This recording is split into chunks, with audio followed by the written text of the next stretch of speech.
mani be me hum, oh mani be me hum, oh mani be me hum, oh mani be me hum. Compassion, Awareness, and Wisdom. Unboxing Ancient Wisdom Part 1. Meditations for the 21st Century. Many different fields of study of diverse meditation exercises have been developed over the ages to help different types of people. This is a work in progress to help me organize fields of study that span 35 centuries of meditation and which are relevant today. This talk has references to Christian mysticism, but I focus primarily on Buddhism, specifically the reference document called the Visuddhimagga, known as the Path of Purification.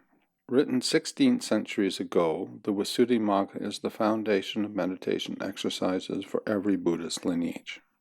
Buddhist meditation exercises are generally classified as either insight exercises or samadhi, calming exercises.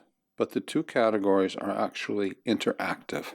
Insight is the journey to spiritual perfection, and samadhi meditation exercises cultivate the inner assets that help people move forward to that goal. Fields of study in meditation which support calming and also cultivate insight include breath meditations, which focus awareness on two types of breathing, controlled and uncontrolled. Mudra, which is movement and gesture and includes qigong and yoga and sign language. Mantra, which is sound and includes chanting. Visualization includes both mental and physical formations and color and uses kasinas, which are external supports such as mandalas and symbols that help create internal visualizations. Chakra meditations work with our internal energy nodes and help regulate our biological energy. Pujas are esoteric ceremonies, such as tantric wangkurs, which include many different types of meditation exercises.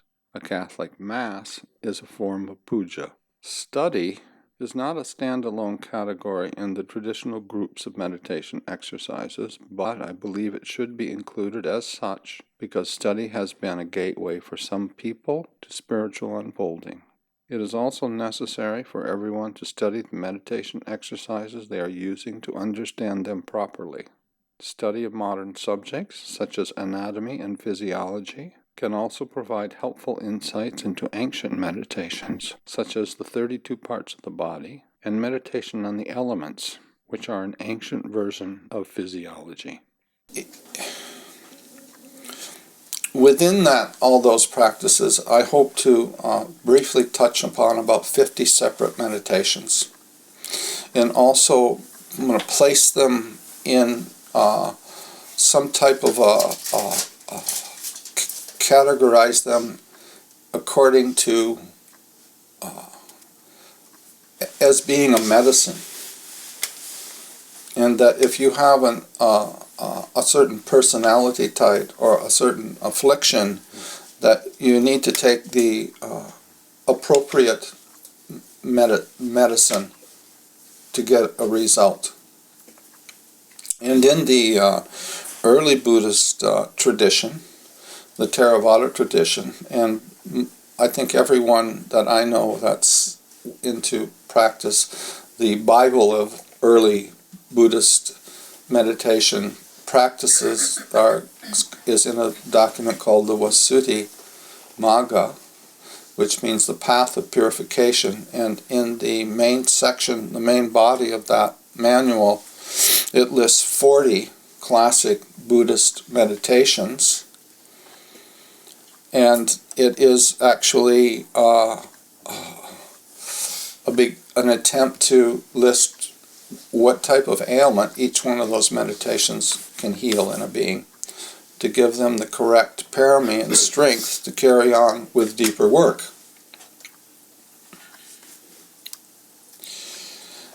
The name of the practices in the early Theravada tradition, we would say in the West, we would say meditation.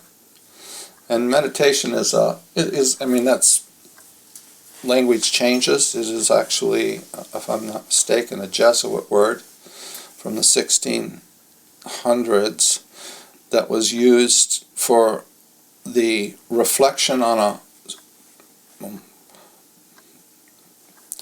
on the Bible, reflection on a story or principle in the Bible, and it meant sustained thinking on a spiritual question. We've borrowed that, and so it's become, everybody kind of knows what meditation is. But if you use the word that is used in the early Theravada tradition, it means kamatana, which translates into the area, the field of study, a field of study that is crafted in a way to bring into existence a specific quality of consciousness. And that's a much more accurate way to look at the mental cultivations. It makes a bit more sense when you think of it that way. It does to me anyway. That's the 40 classical meditations. 10 kasinas. 10 stages of the decomposition of a corpse. 10 recollections. The Buddha, the Dharma, the Sangha, virtue, generosity, deities, mindfulness of death, mindfulness of the body, 32 parts of the body, mindfulness of breathing and peace. Okay, it's 30. 4 divine abidings, loving kindness, compassion, gladness, and equanimity. The 4 immeasurables, okay, arupa jhanas, the perception of the repulsiveness of food, and the defining is actually the defining of the 4 elements. 10, 10, 10. 4 Brahma Viharas. 4 immaterial states, the arupa jhanas. The one perception is repulsiveness of food. And the last one, the defining, is actually, the 4 elements is 1. 10, 10, 10, 4, 4, 1, 1. 10, 10, 10, 10, 10, 10, 4, 4, 1, 1. So there are 10 kasinas. Kasinas are mandalas. Kasina means external device, and they are used to develop concentration.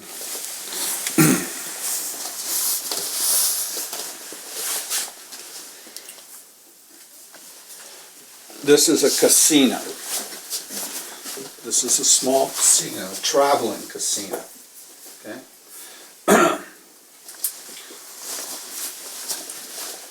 You would use that. There are 10 different ones.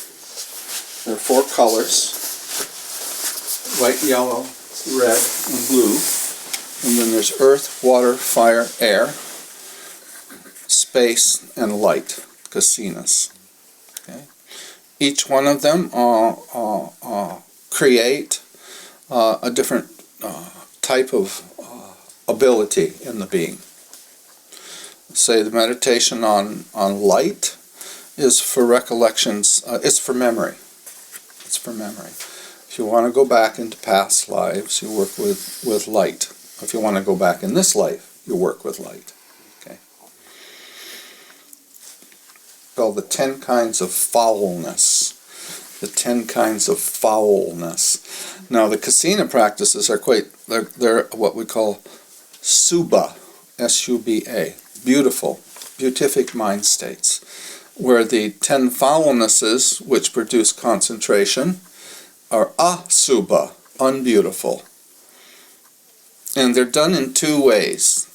If you are actually a vipassana practitioner, it is part of the Satipatthana Sutta. There are 9 stages of the decomposition of a corpse.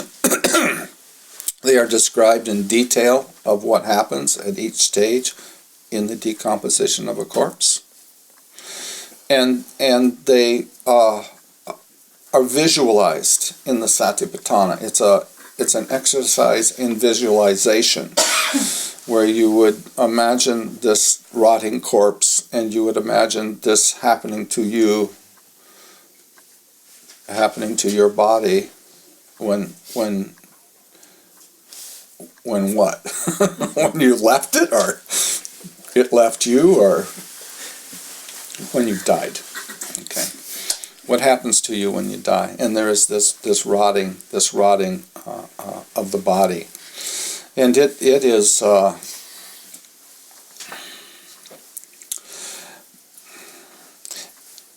the color casinas are basically are good for a person that is a hate type, because it's beatific. So the practices as medicine are basically the opposite of the type of personality that you are. So a greed type, the 10 stages of the decomposition of a corpse are good to called an antidote to excessive greed. A person that is really involved with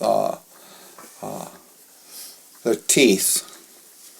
There's a stage in the decompositions of when they rot and break up. It's one of the later stages. Skin, people are really into taking care of their skin and looking really pretty. Well, there is a stage where the skin gets really blotchy in the decomposition of a corpse. So each one of those 9 or 10 stages, if you watch the whole decomposition of a corpse, they would basically overcome certain types of attachments you had to body beautiful. Okay. Now, of course, it takes a long time for a corpse to disintegrate, but the corpses in the ancient times were put in charnel grounds. The charnel grounds was like what we would call a dump, and all the dead carcasses and bodies were all put in this one location outside of town. So there, in that location, there would be all the different stages of decomposition at once. Okay. And of course, the animals, wild animals, the tigers particularly, and other animals came there to feed. So the way that a person would practice those they would go and sit there they would move in. They would move into the charnel ground and live there. Or they might just go for an afternoon to start with, and then they would start overnight, and they would live there. And just as a kind of a historical interesting point is that we have a group of practices for monks that are Tutanga practices. The monk takes on this group of 227 rules or guidelines that they follow, and in addition to that they can take on an extra 13 if they're really enthusiastic. One of them is that they will live only in charnel grounds. So we have people like Mahakassapa and other these great masters who came from the wealthiest families in India, actually being enveloped in sensuality and all the luxuries that money could buy. Many of them chose to live in charnel grounds to overcome that conditioning that they had.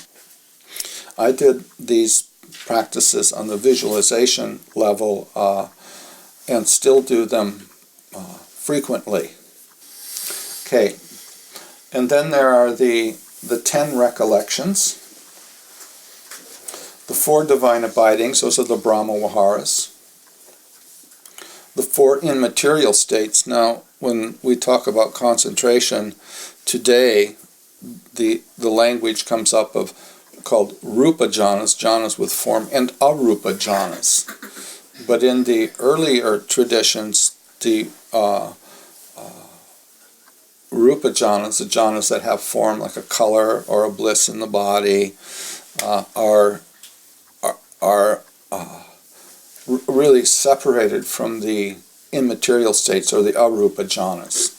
They're considered a different kind of category of practice.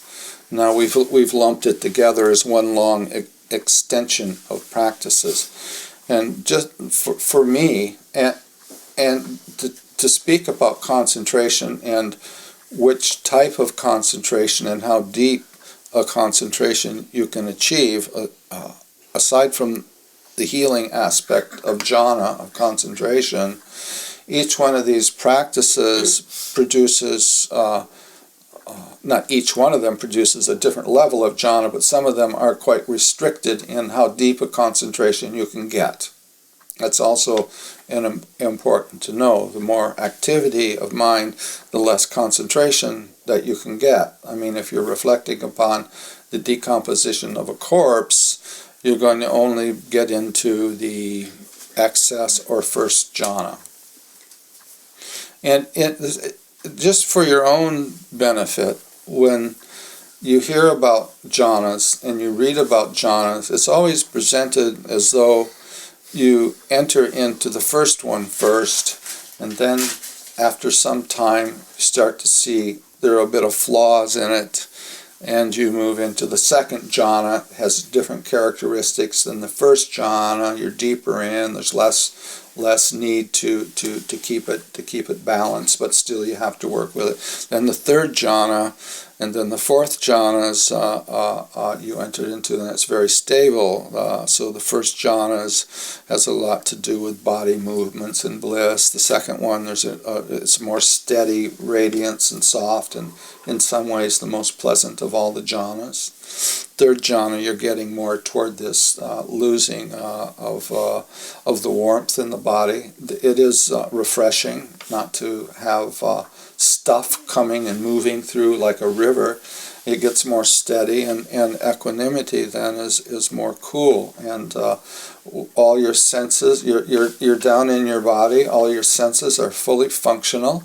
You're aware of sound, you're aware of your space around you, you're aware of what's happening in the body, and memories and feelings and conditioning comes up, but it doesn't stick. It just arises and floats through. Arises and floats through. And that is the ultimate state for a practitioner to practice insight meditation from. In fact, you can't get transcendence without equanimity. It has to be there. Fourth jhana. So each one of these groups of practices produces not only a different type of concentration, but a different degree of concentration. That's another thing. People talk about jhana as it's just one concentration and calm, it's just one thing. But I'll tell you, there's a tremendous difference between going into jhana on a light or a color, which is very abstract.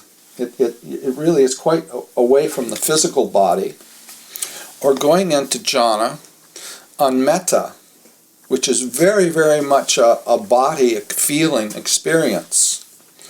And that's very, very much different than going into jhana on the bloatedness of a corpse. They both produce what we call, say, the first jhana and the first jhana, but the experience that you have from it, the impact is very, very much different between what subject of meditation you've chosen to undertake. And it is useful when you choose yourself a practice. Well, it's useful to know that there are a variety of practices anyway. It's also quite useful to take a look at yourself and determine what kind of person you are, so you can choose the appropriate practice, which would be the most appropriate for your needs and abilities. I've had already several people here talk to me about their emotions, their strong emotions, and it's like a kind of a generic term, and the way that it's presented, I don't actually know what their emotions are, but I got the feeling as though that the feeling I'm getting from it is they're kind of a bit overwhelmed with some bad experiences from their past. Well, you definitely wouldn't want to work on a decomposition of a corpse, right? You need to have to get the stability in your being. This heart-opening practices, the practices of metta, practices of working with these beatific kasinas, practices of working with the Brahmaviharas, are great depth healings.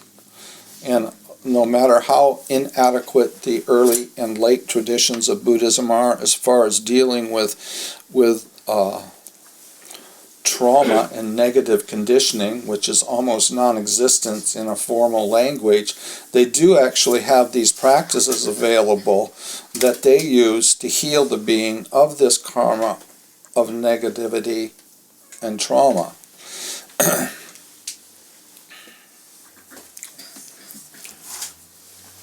The four immaterial states, well, those are what we call the arupa jhanas. Now, the rupa jhanas, which I just went through, 1, 2, 3, and 4, sometimes divided as to 1, 2, 3, 4, and 5, depending on what tradition you're in. And then the immaterial states, which we call usually today arupa jhanas, are you are no longer in contact with the body. The lower jhanas, you're in total contact with the body. And the higher arupas means without form. Now there is form in it. They're little kind of maybe things. You see things, but you're not drawn to the things. And so the interesting thing about these things, it's always taught as though you go with the first jhana, and then you, after some skill level, you go to the second jhana, and after the third jhana, fourth jhana, and then the fourth jhana is the basis to the immaterial states, and you somehow miraculously go into the immaterial states. There's a way of doing it, and you go on. Namja Rinpoche started me, and I didn't even really know about the jhanas, but I actually started and became quite masterful in the space jhana, arupa jhanas. I started with the arupa jhanas, then worked my way back. And just for me, like some of the misconceptions that may have been present in the modern interpretation of the ancient teachings is that you don't actually have to go through them in order, or if you do, they go through them so fast you don't see them. One thing, it isn't one room, one and then a separate. You're a biological unit. You're 50 trillion cells, and it's like a telescopic. You're sliding in, kind of moving back and forth. You can stabilize them, but the arupa jhanas aren't. You can do insight in them, but it's extremely subtle. So for the early Theravada traditions, when you do a vipassana insight, each one of the stages of the development of insight, you're in a different jhana. Okay. If you know the 8 insights, once you get to A and P, arising and passing away, you're in the first jhana. And then as you move up, there's some debate about which ones you're in, but in that space of those 8 vipassana insights, when you get to about number 4, then you're actually in the second jhana, and then a little bit farther you're in the third jhana, and then equanimity, just before transcendence, is the 4th rupa jhana.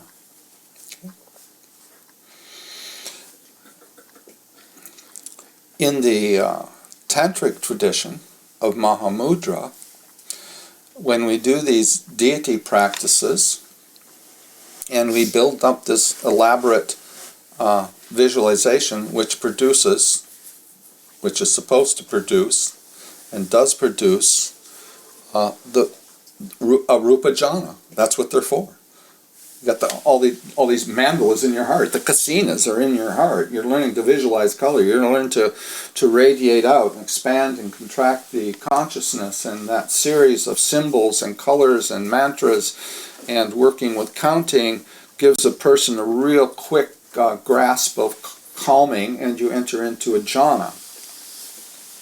The traditional way of going into deep states of concentration from a lower concentration, they're very deep concentrations, rupa jhanas, but the traditional way is that you have a form and then you whisk the form away.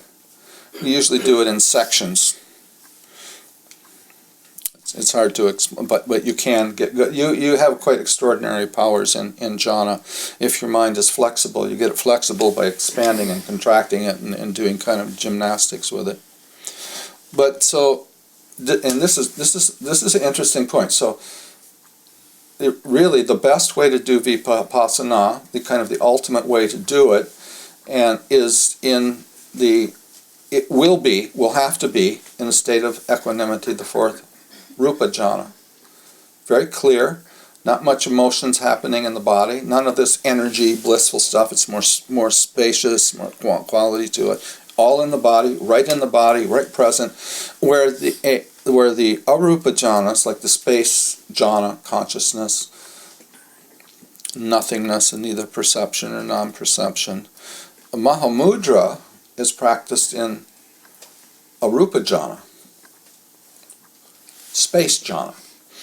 So at the end of these sadhanas, these initiations I've been giving, you notice you do this big build-up thing, and then at the end you dissolve down to a little dot, and then it disappears.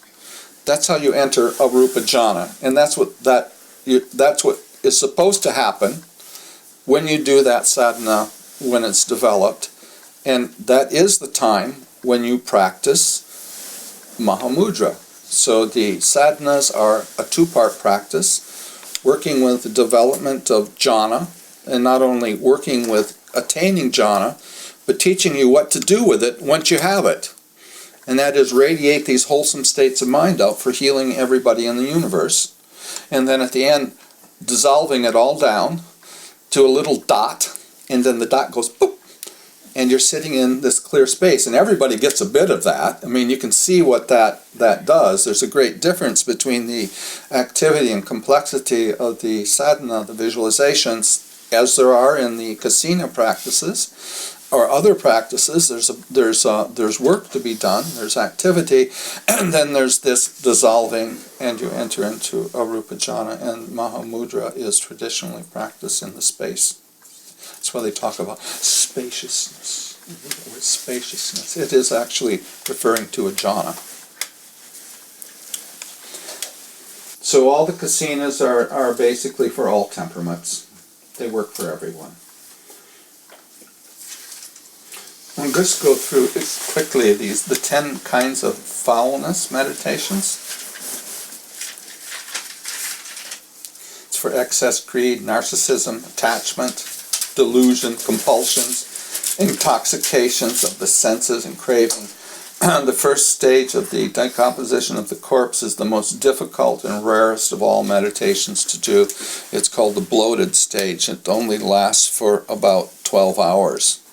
So you got to get a stage just right. It's the little worms inside of the stomach and intestines start eating the body, and they fart, excrete gases, methane, and the body swells up, gets very bloated, like gets really huge, and then bursts open and all the worms start coming out. So that to watch that process of it all happens within the first 3 days, and usually on the third day.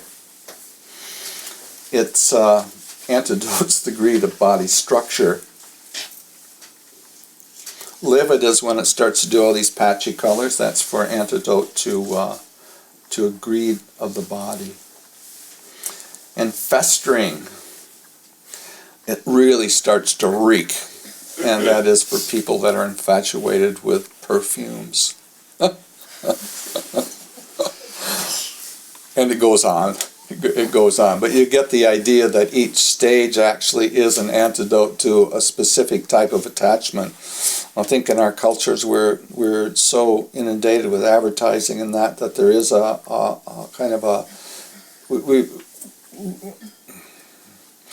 we like to look nice. Generally, we try in some way to have an appearance that's attractive, and that can, in some cases, for some people, consume a great deal of their life. And I think the most difficult practices to do are the ones that are the simplest, right?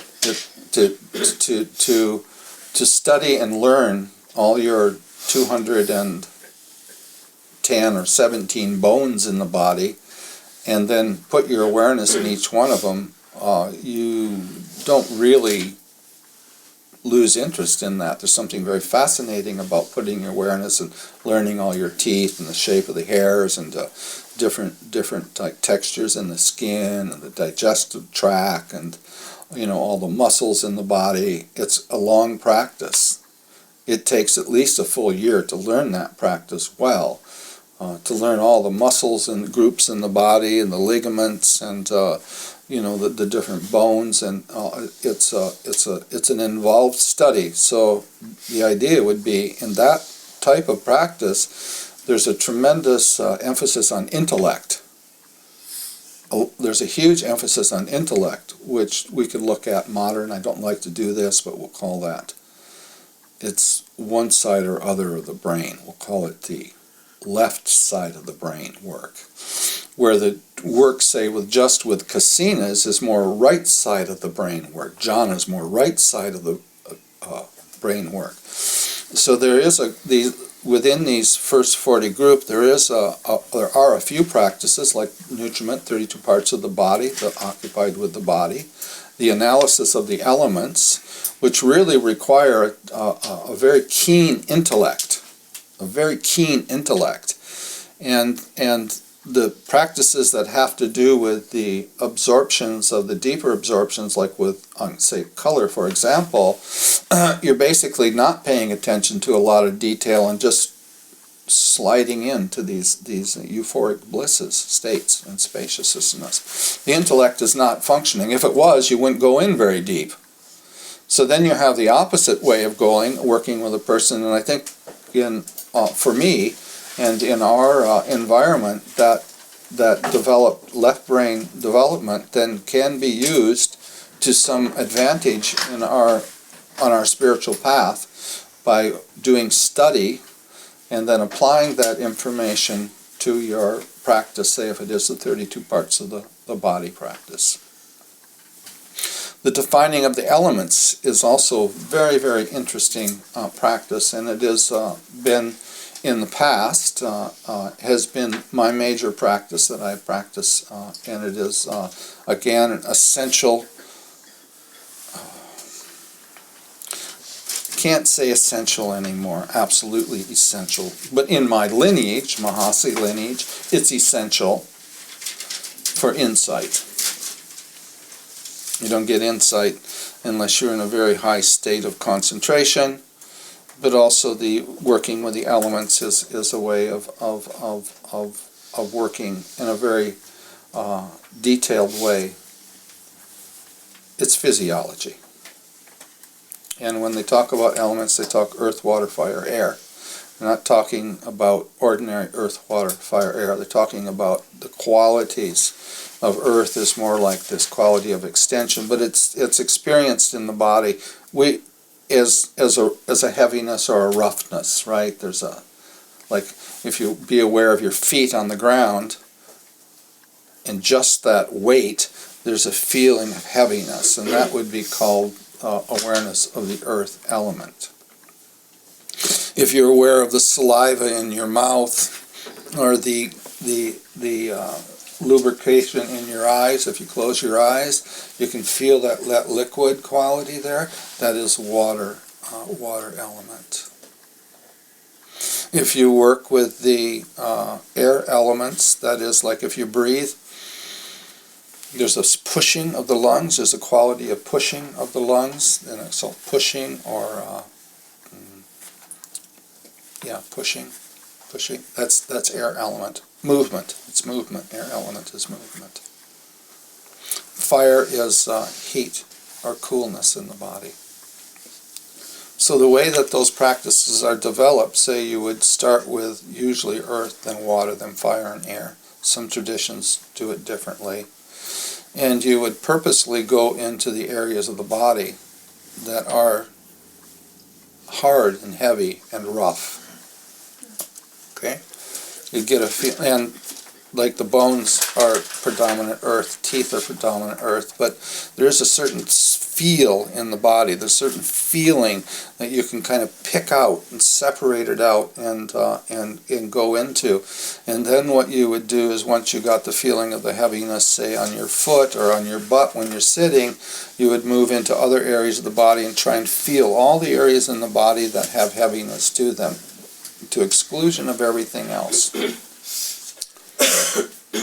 Then you would work, next you would put that aside and you would go into the feeling of the saliva, and you would work with that there's a quality of the saliva. It's a softer, a sticky quality that you would work and try and find all that in the body of water element. Then you would set it aside and you'd go back to the earth element and feel the earth element again, and then go back to the water element, and then go into fire element and feel all the warmth and coolness in the body until you got really good at distinguishing the characteristics of fire in the body. Then you'd go back and do the water element, define it again, then back to the earth, and then you'd come in the order of the earth, then the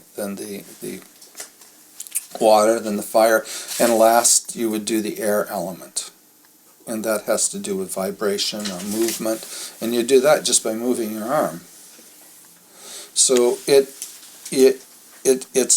very, very fine a training. You understand, a field of study, right? A field of study, a kamatana, a field of study, to bring into existence a very subtle type of awareness of the physiology in your body. And what it is used for in the more advanced practices is that every perception that you have, every jhana, every sense, every mind state that arises triggers a different chemical response in the body, which is translated to us as a feeling, but in actual fact the feeling is a mix of those four elements. You got it? Every time, say metta, the feeling of metta is actually has to do with there's heat, it's always warm, right? It's a liquid quality, a lot of heat, a lot of liquid. Not heavy, hardly, very light on the earth side. So if you have a state of hatred, it's fire and earth, heavy on fire and earth, which is going to produce an imbalance in the elements in the body, which is going to make you sick, either temporarily or repeatedly damaging the body in the long run. And also, if you get a bit of command over balancing these out, because once you get familiar with them, and if you do feel, because there's a constant shifting of the chemistry in the body, and if I can feel a hate state coming on about 4 hours before it actually manifests. It's a flicker. And I go, oh no, oh no, what can I do? And I am becoming more skillful, but we don't have complete control over what arises in us. But so this is not only really excellent for getting a pre-word to this flowing, constantly changing emotional body that goes through wants and dislikes and likes and dullnesses. Anybody that's practices know that it's not all clear and bright, right? Or have I missed it? Right? It's not all clear and bright, right? There are sometimes some sleepiness and dullness. There's quite often a fragmented mind. Not all days are as good as others. Okay, but if you get good with the elements, it gives you a deeper level of understanding of mind states. It's more on this texture level, the texture level in the body. Namjo Rinpoche, when he taught the earth element, as far as not a kasina, that the kasinas are completely different exercise. The earth, water, fire, and air kasinas, white, yellow, red, blue, earth, water, fire, air, light, and space kasina. Earth, water, fire, air kasinas are actually built of those substances, or a defined air. That's different. That's very much different than the actual meditation on the elements in the body. Is a study of the four ingredients in all of our feelings. The four ingredients of all of our feelings can be defined in terms of the shifting of elements. You notice in the Bardo that they talk about these four elements when you are dying, that they begin to dissolve in a certain order as you're dying, and there are certain experiences that happen with the dissolving of the earth element, like a shaking and earthquakes and this heaviness and crushing of the body like that. So those early understanding of the practice of the elements is actually quite an important practice. And it is incorporated into the standard Vipassana practice in the early Buddhist traditions. It's one of the, when there's a group of practices in the early Buddhist tradition that have several of these calming meditations, which go both ways. They go both ways. The analysis on the elements goes both ways, but it's actually primarily an insight practice, along with the 32 parts of the body, which is primarily for insight practice. And the decompositions of a corpse are basically a insight practice that is listed as a calming practice because it does actually produce some level of concentration, but you will be using it for insight. So if you're a skilled practitioner and you do more advanced work, say like Kundalini yoga, Tummo heat yoga, this working with the elements is absolutely 100% essential. Because what you are learning to do in the practice of the analysis of the elements is when you have too much earth in your body, that heaviness, that harshness, you learn to bring in and contact the water element in your body. And so you can balance out the heaviness, and you learn to work with balancing of the elements in the body consciously by going into the body and feeling those areas where that element is there. It's always there. It's always there. Okay. You need some water? Get some water. Get some water for Jerry. And that means you can go into jhana really easily, because when you go into jhana, all the elements are balanced. It is another way of getting more control, not only in the insight basis of what constitutes a hate state, what constitutes a greed state, what constitutes a dullness state, what constitutes different mind states, and to feel it, the shifts starting to happen in the body, and being able to have a method of more control in your practice to stay in a really good place. When it comes to the internal yogas of Tummo heat or Kundalini, it's basically control of the elements. That's what they're talking about. They do it indirectly through exercise and colors and visualizations, but when it gets right down to it, you have to have control over the elements. In that case, you're working a lot more with fire element. Okay, meditation on the on nutriment, and this is the one that I've been doing my research in and specializing in. The ancient tradition, it is a Subha practice, and it's basically to get you infatuated with food, and it goes something like this. you go to a banquet and it's a beautiful, beautiful, beautiful, beautiful food, and everyone's very happy with it, and they're infatuated with the tastes and the textures and the smells, and they're eating and talking and in public, and then it goes in and it gets into this ugly mass of this goopy thing happen, and then you go off in private and get rid of it. Okay, that's kind of the ancient way of doing it. Now, I have been studying anatomy and physiology.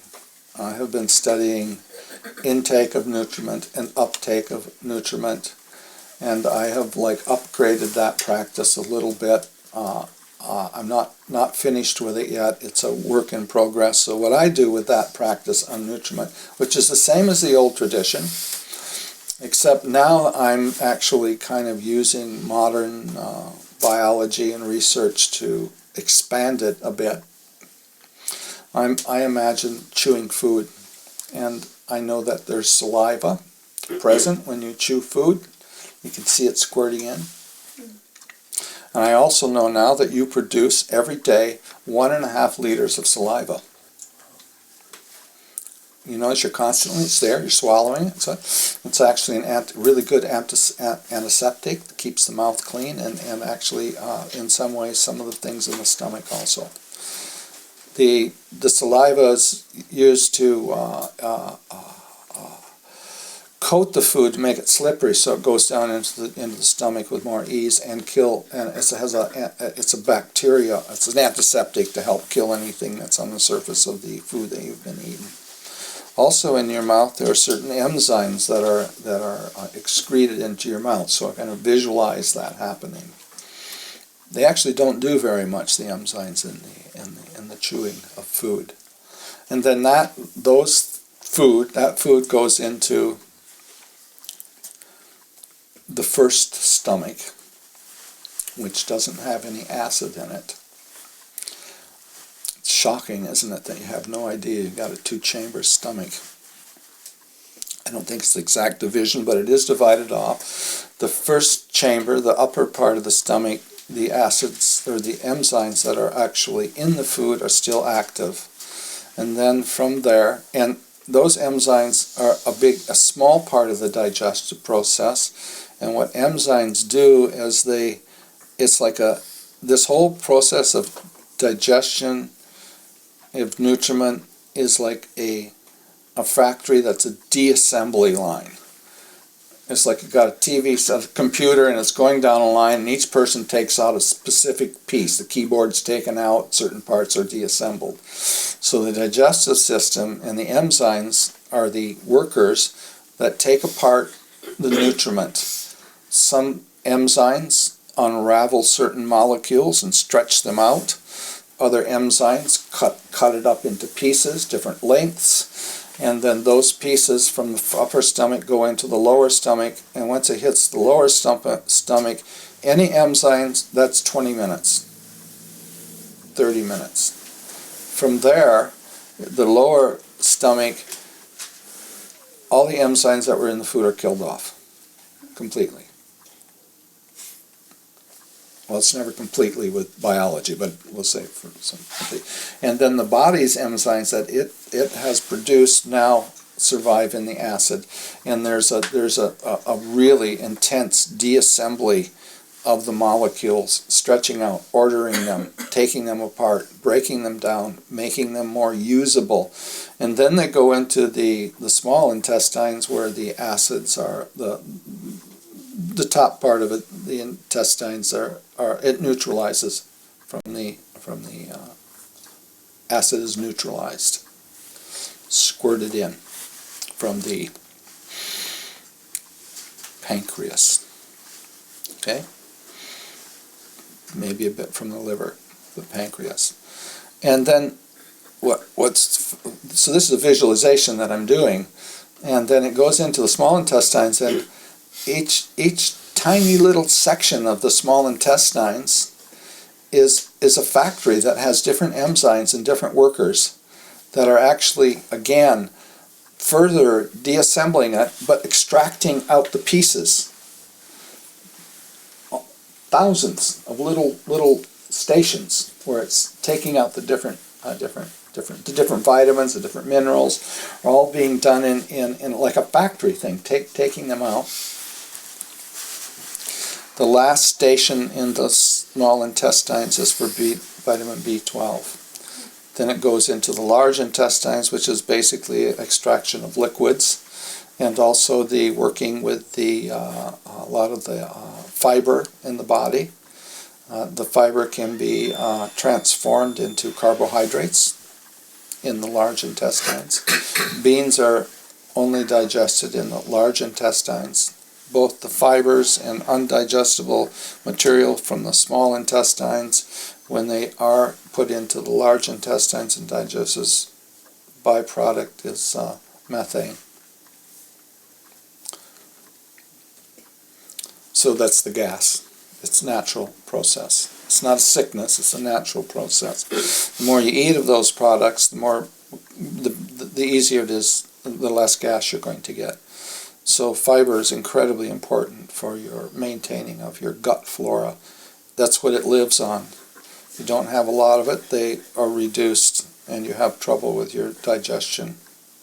So if you eat a lot of fiber, it feeds the flora in your intestines. They need it. It's their food. So, and I also visualize this moving into the blood. So now I'm visualizing the nutriments in little tiny pieces being extracted and moving to the next stage. The real miracle of the whole thing is cellular respiration in the Krebs cycle, where the cells are actually extracting energy packets, making things with these tiny pieces, further breaking them down, spinning them around at super high speeds and changing a lot of the polarities, lining up polarities in centrifugal force machines inside of these cells, and manufacturing very specialized energy packets, ATPs, that are now distributed out to the rest of the body along with everything else it needs in case it needs repair, in a series of whole bunch of products that, say, go into the bones, where the bones manufacture cells, which are blanks at this stage, and if something needs to be repaired, they add a chemical that changes what kind of cell it is. There's about 20 different kinds, and they go off to do their repair work. So a lot of what is sitting in reserve are like reserve soldiers, in a sense, workers that need to be given a specific task and be given the specific weapons they need to be able to fight infections in the body or not. And then how the bones are rebuilt and how the whole body is rebuilt. Now, that's a fantastic meditation to do. It requires a lot of very, very interesting research on nutriment and uptake of nutriment and the cellular respiration and how the body actually works also. So we have 10 kasinas, 10 mandalas, white, yellow, red, and blue. Earth, water, fire, and air. That would be done with a clay round disc, usually about that big, usually that big. Some people say that big. Small ones are for people with better concentration. Big ones are for people with less concentration. Water is a dish of water, or stick your hand in it, but it's a dish of water, a disc of clay, or a mound of clay. The fire element is done by watching, not staring at a candle, but actually done with where the top of the flame, where it breaks away. It's also really, really powerful for recollections of past lives. Okay. And the air element is done by watching the leaves blow, grass blow like that, to get a feel for it like that. They usually make some type of a disc or something and keep it fairly contained and watch movement within it. Light kasina is done by, the best way to do it, I think, is when you're outside and the light shines through the trees and it makes those little round circles. That's how they practice the light kasina. Or they make a container with a hole in it, put a candle in it, and project the illumination onto a flat surface so that it's more steady. And the space kasina is basically defining space, around circle like that, where they look at the space inside. So 10 kasinas. 10 stages of the decomposition of the corpse. It's just, you can divide it into 20. They chose 10 distinct stages. 10 recollections, which we'll go over now. So the recollections are the Buddha, the Dharma, and the Sangha. That's 3 recollections. Virtue, generosity, and very interesting deities is in the early Theravada tradition. And then mindfulness of death is one of the recollections. And oddly enough, the recollection of death produces all the jhanas, both the rupa and the arupa, and it is considered a path on reflection on death to complete awakening, reflection of death. Meditation occupied with the body, that's the physiology, the 32 parts of the body. So these are the 10 recollections. Buddha, Dharma, Sangha, virtue, generosity, deities, mindfulness of death, mindfulness occupied with the body, anatomy, mindfulness of breathing, that's anapanasati, and the meditation on peace, which I think it's the only one that I haven't actually done. I'm gonna look that up. It's one that I just somehow never had it, so couldn't practice it. That's a spiritual joke.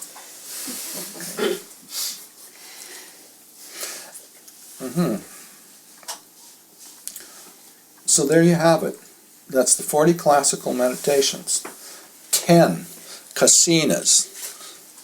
10 stages of the decomposition of a corpse. 10 recollections. The Buddha, the Dharma, the Sangha, virtue, generosity, deities, mindfulness of death, mindfulness of the body, 32 parts of the body, mindfulness of breathing and peace. Okay, it's 30. 4 divine abidings, loving kindness, compassion, gladness, and equanimity. The 4 immeasurables, okay, arupa jhanas, the perception of the repulsiveness of food, and the defining is actually the defining of the 4 elements. 10, 10, 10, 4 Brahma Viharas, 4 immaterial states, the arupa jhanas. The one perception is repulsive of food, and the last one, the defining, is actually the 4 elements is one in one. Any questions that people have? I think we've covered it. Yeah, Jerry? What deities do you think they're reflecting on? What's this? What's your take on that? It's well, we know specifically what deities they are. They're mentioned by name. 2 of them that we know now, or one of them was called Chenrezig, Avalokiteshvara, and the other one was Manjusri. And Buddha was constantly in contact with these beings, giving them teaching, and I guess receiving some teachings also. But in general, they're talking about they're talking about high-end, disembodied celestial beings that actually help guard a person and protect them from dangers. And in some cases, they actually talk about food, them providing food and shelter. There was actually, if you want to believe the stories in the scriptures, there was actually one monk, I don't remember his name, that the Buddha always had him travel with him because the deities loved this monk. They like people that practice metta. They live on it, kind of. They like that communion with the metta. And he always took this monk with him because wherever they went, they always got lots of food because the deities would just open up the path, and a lot of it seemed to be celestial food that they were talking about. I don't know about that part there. But yeah, so they're talking about beings, real beings. They even describe them. They describe where they live. Above every city is another city, a celestial city with deities living in it. They can see our activities, but we have trouble seeing theirs. They're extremely beatific. They have very, very long lifespans. And they do, if a person is has a good radiance, they help accentuate the radiance and protect that being. So there was an acceptance of that, understanding of that, and I would suggest that a lot of this development of the sadhanas came about because of the practice of metta, the practice of the kasinas, the color kasinas, and the practices of the deities put together. Well, it isn't a guess, we know that, it's written. And that the monks were exploring with these different jhanas put together with a complex array of colors and shapes and elements and deity practices, and realized that there were actually beings out there that had these qualities, very specific qualities that they had, and that you could develop those qualities by working with these jhanas and bringing about these latent abilities in your being. So the deities in some cases were real beings that had very specific spiritual qualities. They didn't particularly have shapes as far as I can tell. They were more like radiances. Maybe they did have shapes depending on the level of deities, and they do list 32 different planes of existence that the deities lived on in the early Buddhist tradition. We don't talk about that much, but it is there. So I would, they are considered beings that are in that position of deities because of their very wholesome mind states, or have done jhana work. And one of the lesser benefits of doing jhana work is the rebirth is in a very beatific, blissful realm for extended periods of time. And those deities are some of those beings that have received the benefit from doing jhana work. And the Buddha spent 2 hours every night teaching those beings in his schedule that he did, his nighttime practices. He actually did 2 hours of practice every night, traveling to these different realms, or those different realms communicating with him, and he giving out practices to those beings for their further development.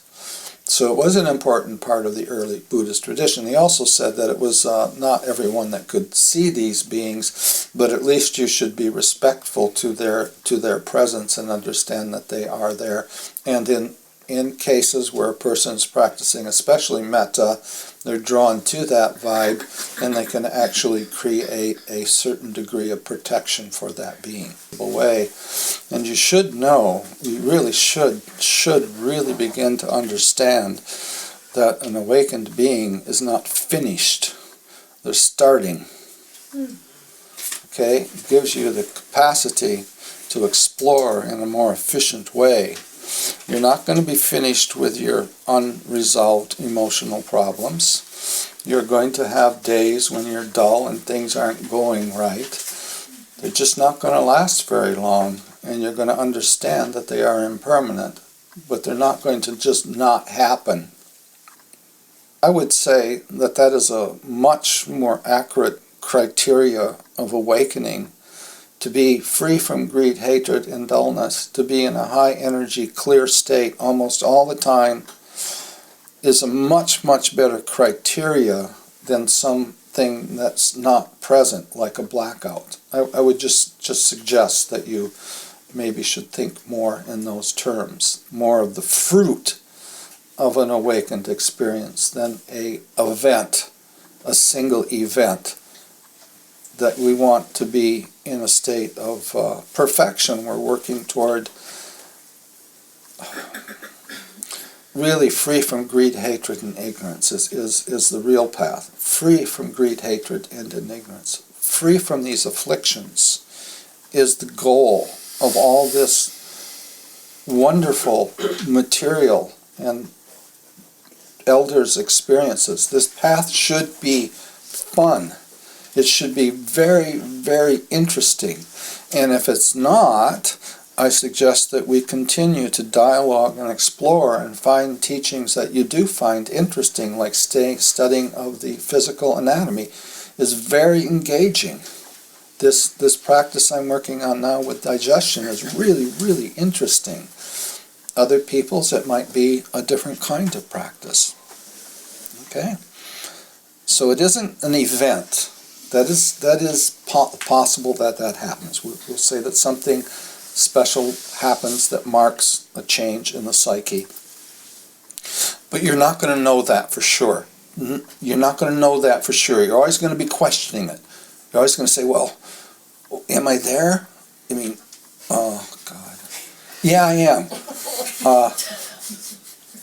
No, I had a bad thought. No, the scripture said that I can't have a dull moment. I had a dull moment, spilled my coffee. No, I got to start all over again. I'm at ground zero again.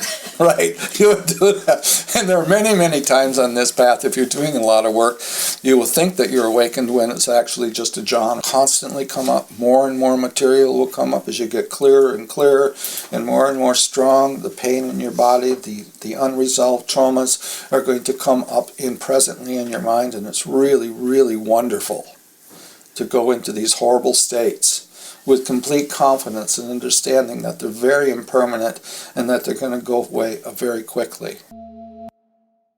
Compassion, awareness, and wisdom.